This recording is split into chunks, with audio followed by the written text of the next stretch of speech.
happy start of Spooktober, everyone. As you can tell by my $10 TK Maxx fit, I'm getting right into the spirit of things. If this is your first Spooktober following me, welcome. Merry Emo Christmas or Pumpkin Spice Season, whichever you'd prefer.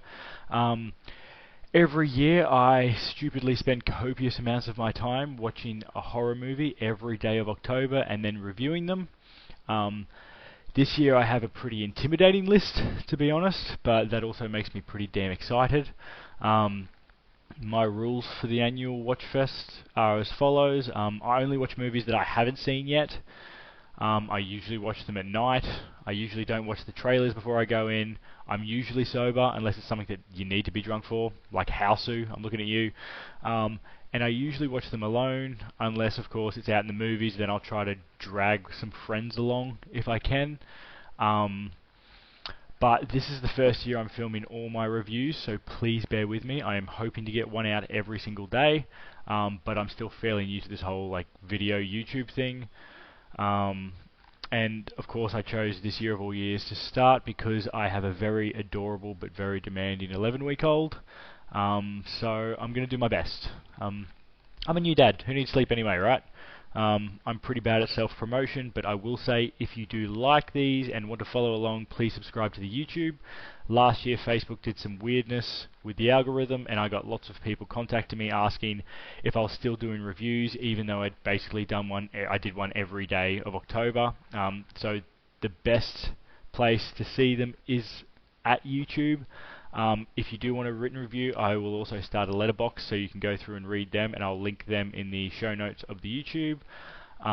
But yeah, so in advance, thank you. I appreciate all the views, subscribers, messages, support you give me. I love horror, and it's nice to know that there's people out there trying to scare the shit out of themselves as well. Let's get started. I'm kicking this Spooktober off with a really fun one. It's called 8 for Silver, or I think in the US it goes by the far more generic title of The Cursed. Boo, that's a bad title, you should feel bad. The Cursed is a shit title. 8 for Silver, very good title. The Cursed, shit title. It's a bad name. This movie takes place in the 80s. No, not the neon big hair 80s. The 1880s, which means, yes, that's right, blood and corsets. Blood and corsets. Blood and corsets. If you followed any of my reviews over the years, you will know that I fucking love a period horror piece. I have no fucking idea why. Maybe I'm secretly a 70-year-old woman from the Midwest who loves the bold and the beautiful. Maybe I am the reincarnation of a fishmonger's wife who dreamt of running away with the handsome blacksmith down the way. Maybe I just love the look on some poor rifleman's face when he misses his musket shot and then realizes he now has to spend the next 3.5 minutes fucking reloading while some absolute monstrosity pelts towards him at 20 meters a second. I don't know what it is, but I am all about the period horror pieces. I fucking love them. So I'll tell you right now, if you don't like that shit, you can stop here. You don't have to watch this. Because this is bang on what I would call gunpowder horror. There's lots of silly little social etiquette happening in rooms with names like The Parlour, The East Wing. So, you know, if that is not for you, tap out now, it's all good. This is not for you. This is directed by Sean Ellis and is set in France. 8 of Silver tells the story of a small village who has been beset upon by a supernatural menace. Now, it's not for no reason, and you find that out very, very early on, like first scene. The greedy major landowner in this village, he's possibly a baron, or I think he's a baron, definitely something wanky at least. He becomes embroiled in a land dispute, and because he's a real brain box, he decides to slaughter a clan of Romani people. Now, this silly fuck obviously hasn't watched Snatch, Peaky Blinders, Sherlock Holmes, or a single fucking interview with Tyson Fury, because he would know that you do not fuck with Romani people or travellers. Don't fuck them over. It's not a hard rule to grasp. I know I'm not a doctor, but PSA, if you are watching, don't fuck over or bare knuckle fight Romani people or travellers. It's super bad for your health. PSA over. Don't do it. Once strange things start happening to the village, such as like disappearances, spooky scarecrow appears, every person in the village starts having the same dream every single night. The Baron realizes that he might have made a mistake, massacring an entire clan. Which reminds me of an old Greek philosophy. I believe it was Aristotle who said, "Fuck around and find out." That could be the tagline for this movie. Honestly, that is basically the entire movie is fuck around and find out. Luckily for the Baron, he has access to the exact thing that might be able to get him out of his predicament, and that is stacks of cash and a dashing pathologist named John McBride. If you like cryptids, that is, for the layman's terms, spooky animals who their existence is disputed, so like think your Bigfoots, your Loch Ness, your Jersey Devils. I do. I love cryptids. John's background will probably set your brain buzzing, because John is currently on the trail of a creature he believes to be the culprit for a string of killings in the French region of Gévaudan. Yes, that's right, this movie is linked to the story of the Beast of Gévaudan. If you don't know what that is, stop right now and Google it. It is like platinum level spooky cryptid story. It's historical, it's got lots of historical accounts.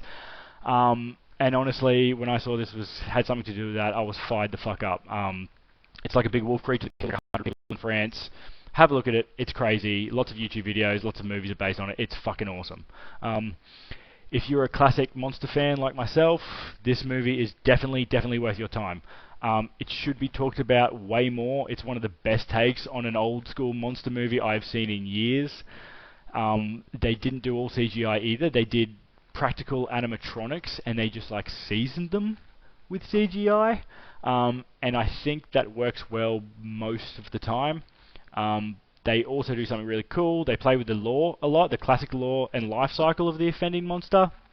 There's a big hint into the title what that monster might be, and it makes up for some really disturbing scenes, which I love. There is an autopsy scene in this that Guillermo del Toro is sitting at home right now, fucking furious. He did not create. It's really good. The only drawback I found was that I think they showed the big bad in this a little bit too much. This movie is at its best when you don't see the creature a lot. Like Jaws or The Invisible Man. I think this movie really... It's scariest when you can't see what's going on. You see people getting fucked up and chased and that sort of thing. The acting is perfect for a period piece. Kelly Riley's in this, yes, that's Beth Dutton, if you don't know, from Yellowstone. She's really great as the Baron's wife, as is Boyd Holbrook as the dashing pathologist John. Alistair Petrie is also really good as the scummy Baron, but he's such a fucking bastard in this, it's hard to give him any praise. Be warned, if you do watch this, you will have to put up with a lot of porcelain-skinned people doing rich white people shit, like playing the piano after dinner while their children harmonise to entertain dinner guests, which, for me, that's the scariest thing in this fucking movie. I couldn't think of a bigger red flag than that.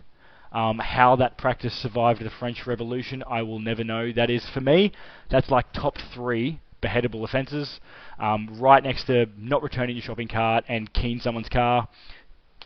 Guillotine for that shit. I don't know why, but there's a bit of that shit in here because it's a period piece, of course. So just be aware going in. The cinematography and the setting of this movie is stunning, which is a little bit... seems like a given that it was filmed in the western region of France. It's a bit like having Brad Pitt do your modelling shots.